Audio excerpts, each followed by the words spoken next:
तर नमस्कार मित्रांनो, स्वागत आहे तुमचं एका नवीन अशा मिनी ब्लॉगमध्ये। सकाळ सकाळी उठून ह्या जरा पायपा गोळा केल्यानंतर आपण गेलो जरा बनेवाडीला आपलं जरा पर्सनल काम असल्यामुळे बनेवाडीला जाऊन आलो लगेच।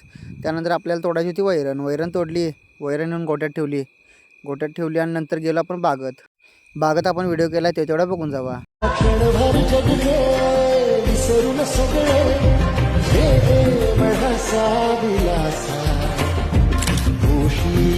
श्वास माझा